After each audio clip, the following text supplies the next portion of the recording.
Meeshaan diyaalisii kun dhuguma tokko meeshaa baay'ee koostiidha.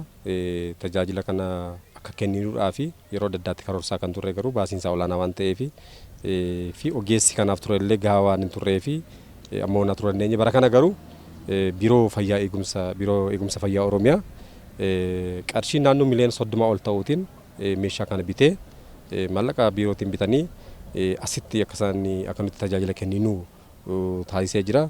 Tajaajilli kun dhuguma hawaasa naannoo kanaaf fala guddaa kan kennudha. Keessumaayyuu hawaasni keenya sababa dhukkubbii kalee yookaan immoo kaleen isaanii feel gochuurraa kan ka'e tajaajila kanaaf gara Finfinneetti kan isaan deemaa turani. Finfinnee gaafa deeman immoo keessumaayyuu rakkoo fayyaa wal xaxaa akkuma kana immoo baasii adda addaan saaxilamneef kan isaan baasaa turani. Kana egaa akka lixa Itoophiyaatti tajaajilli kun akka kennamuudhaaf hojii guddaadha kan hojjetamaa ture. Kana keessatti hawaasni keenya naannoo kana jiru akka lixa Itoophiyaatti godinaalee adda addaa fi naannolee naannoo kana jiran dabalatee naannoo hawaasa miliyoona 10 kan ta'uuf tajaajila ni kenna jenneeti kan nuti eegnu. Egaa tajaajilli kun almost asitti gaafa jalqabnu ogeessi tajaajila kennu ogeessa saab ispeeshaalistii yookaan immoo barumsa addaa kanarratti baratee jiru neefrooloojistii yookaan immoo dhibee kalee kanarratti kan saab ispeeshaalaayizii godhee qabna. Akkasumas ogeeyyii leenji'anii kanarratti hojjetanii leenjifnee jirra.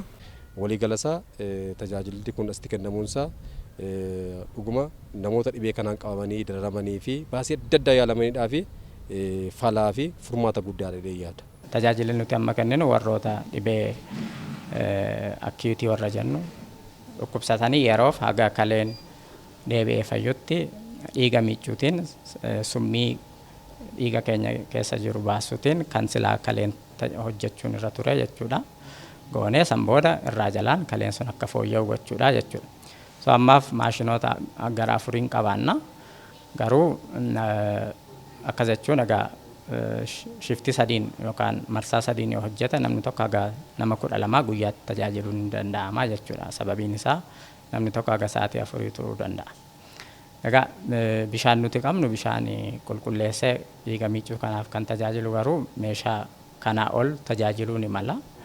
Haga meeshaa 18 haga meeshaa 20 illee isaa olillee yeroo itti tajaajiluu danda'u jira. Kanaafuu meeshaan irratti yoo dabalame carraanii kana caala bal'isuu ni jira jechuudha. Dura kan nuti gochaa ture namoonni dhukkubsatanii dhibee kanaan daayalisisii gaafa isaan barbaachisu rifarii gochaadha turre.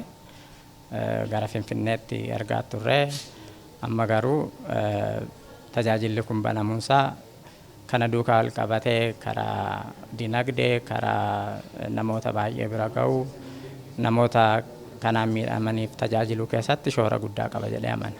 Kanaan dura rakkoon ture kenna tajaajila hawaasi keenya barbaadu dhiyeenyarraa dhabuudhaan lubbuun namaa daandii irratti qisaasamaa ture. Isarra darbee immoo naannoo seenterii qofatti giddu galeessa qofarra waan tureef tajaajilli kun asii ba'anii achi dhaquudhaaf achi dhaqanis immoo rakkoon maallaqaa rakkoon afaanii sanarra darbee illee baay'achuu namootarraa kan ka'e dafanii tajaajila sana argachuu dhabuurraan beellamaan otoo olii gadi harkifamanii du'aatiidhaa fi saaxilamaa turaniiru.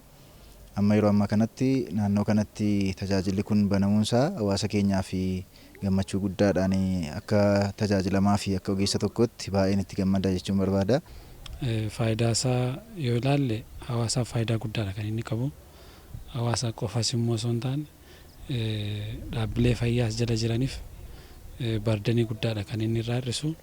Kanaaf tajaajilli kun asitti jalqabuunsaa dinagdee irratti bu'aa qaba, fayyaa irratti bu'aa qaba hawaasaaf jechuudha. Kana dura dhaabbileen fayyaa as keessa naannoo kana jiran dhibeewwan kana wajjin wal qabatan tajaajila argachuuf gara Finfinneedha kan rifeerii gochaa turre. Yeroo rifeerii goonu kan hawaasni dinagdeen isaa baay'ee miidhama. Asii kaanii Finfinnee dhaquun achitti baasii hin barbaachisneef saaxilamuun miidhaa guddaadha. Yeroo itti hawaasni baasii kanaaf humna dhabee fudhatee manatti galaa ture miidhaa garaagaraaf saaxilamaa ture jira jechuudha. Inni kun amma furmaata argata jennee yaadna.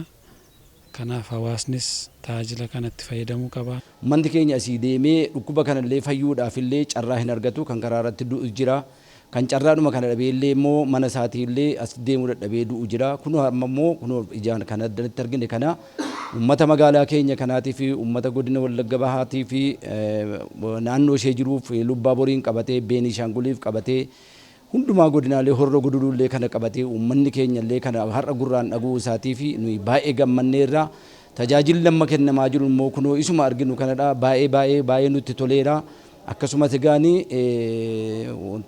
hospitaalli kuni ammaa kaasee tajaajila kana uummata keenya waan kennuuf uummati keenya naannoo kana jirullee kan kanaan dura awwaa ture han dhaga'e kana baga gammadde. Reefaraalli kun gara Finfinneetu hin deemin addanatti uummati keenya akka tajaajilamee fayyuu gochuudhaaf han dhaabbatedha. Amma immoo garasitti deemuutti jira. Meeshaa amma argine kana yoo arginu doktoroota kana yoo arginu uummati keenya addanatti fayyadamuu han danda'u keessumaati harka qal'eeyyiin daa'imni ola deemaan keenya hundinuu addanatti akka tajaajilamu gochuunsaa mootummaan ilaalcha guddaa itti kennee Wallaggaatiif waan guddaa hojjechuutti jira jechuun hin danda'amu.